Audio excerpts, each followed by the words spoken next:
Voici l'histoire de Demoiselle Méline, la princesse, racontée par le site mondedespetits.fr. Il était une fois un prince qui avait demandé la main de la fille d'un roi puissant.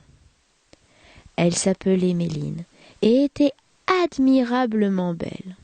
Mais son père avait refusé la demande du prince, car il avait décidé de donner la main de sa fille à un autre prince. Or, les deux jeunes gens s'aimaient d'un amour tendre. « Je ne veux que lui, » déclara Méline, « et je n'en épouserai aucun autre. » Le père se fâcha.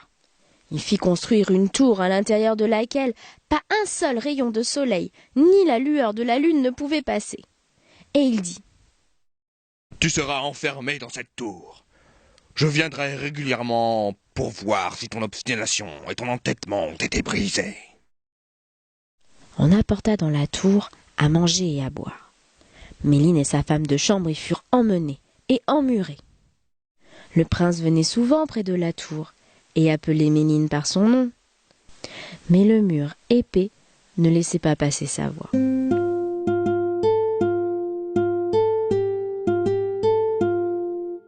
Et le temps passa. Elle n'avait plus aucune nouvelle, et la nourriture commençait à s'épuiser. Méline dit alors: « Il n'y a pas d'autre moyen, nous devons tenter de percer le mur. » Elle prit le couteau à pain et commença à gratter et à fouiller le mortier pour essayer de dégager une pierre. Lorsqu'elle était fatiguée, sa femme de chambre la remplaçait. Elles travaillèrent ainsi longtemps, jusqu'à ce qu'elles arrivassent à détacher une pierre. Puis une deuxième, puis une troisième. Et au bout de 3 jours, elles purent enfin voir le premier rayon de soleil. Finalement, la brèche fut suffisamment grande pour qu'elles puissent voir dehors. Le ciel était d'un bleu magnifique, et une brise fraîche les salua. Mais quel spectacle s'ouvrait à leurs yeux! Du palais lui-même, il ne restait plus que des ruines. La ville et les villages autour étaient brûlés, et les champs étaient en friche. On ne voyait pas âme qui vive. Lorsqu'elles eurent agrandi la brèche dans le mur, suffisamment pour pouvoir se glisser au travers, elles sautèrent à terre.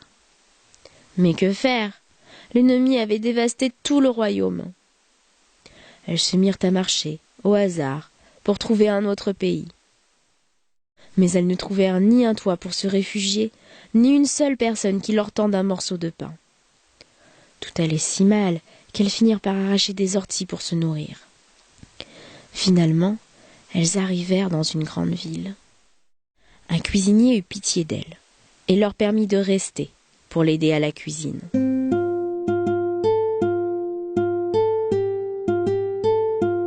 Le fils du roi de ce royaume était justement le prince qui autrefois avait demandé la main de Méline. Son père lui avait choisi une fiancée laide, au cœur dur. Le mariage approchait inexorablement. La fiancée était déjà là, mais à cause de sa laideur, elle ne s'était jamais montrée. Elle s'était enfermée dans sa chambre, et Méline lui apportait à manger directement de la cuisine. Le jour de la noce arriva, et la mariée devait accompagner son futur époux à l'église. Consciente de sa laideur, elle avait honte de se montrer en public. Elle dit alors à Méline: « C'est ton jour de chance. Je me suis tordu le pied et je ne peux pas bien marcher. Tu mettras ma robe et tu me remplaceras lors du mariage. Si tu n'obéis pas, tu le paieras de ta vie. » Méline fut obligée d'obéir. Elle dut se vêtir de la magnifique robe de mariée et se parer de ses bijoux. Lorsqu'elle entra dans la salle royale, tout le monde fut frappé par sa beauté.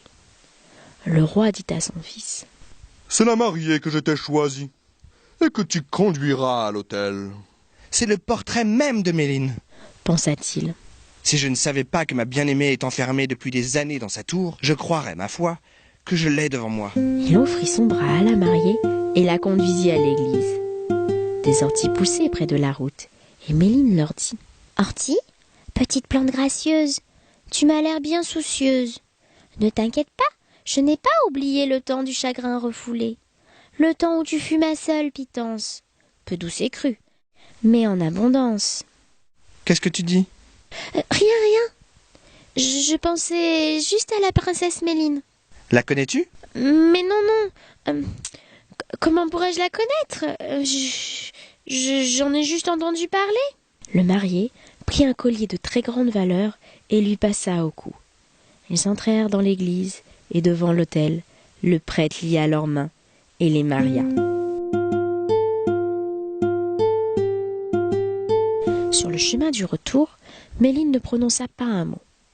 De retour au palais, elle courut aussitôt dans la chambre de la mariée, ôta la belle robe, rangea les bijoux et remit sa robe. Elle ne garda que le collier que le marié lui avait passé autour du cou devant l'église. La nuit tomba, et la méchante princesse devait être conduite dans la chambre du prince. Elle voila son visage, pour que le prince ne s'aperçût pas de la supercherie. Le prince demanda.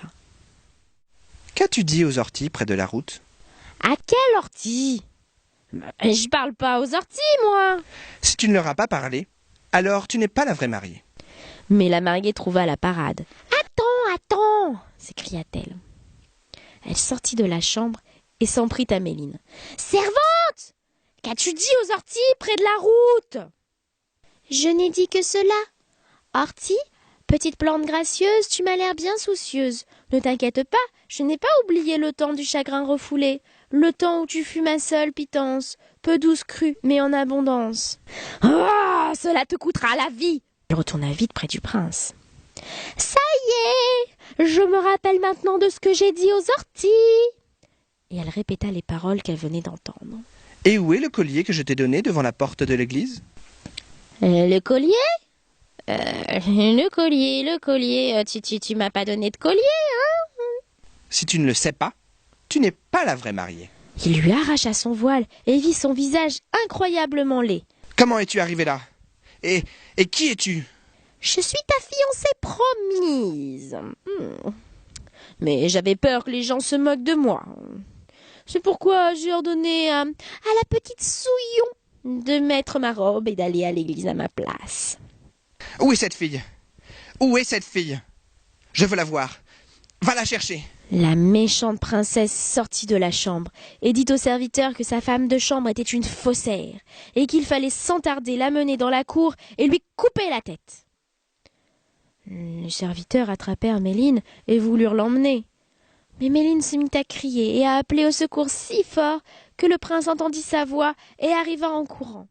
Il ordonna qu'on relâche la jeune fille sur le champ. On apporta la lumière, et le prince put voir que la jeune fille avait autour du cou le collier en or qu'il lui avait donné. « C'est toi la vraie mariée.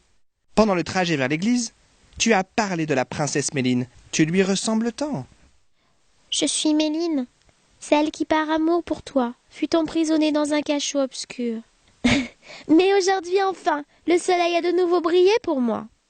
On nous a mariés à l'église, et je suis ta femme légitime. » Ils s'embrassèrent et vécurent heureux jusqu'à la fin de leur jour.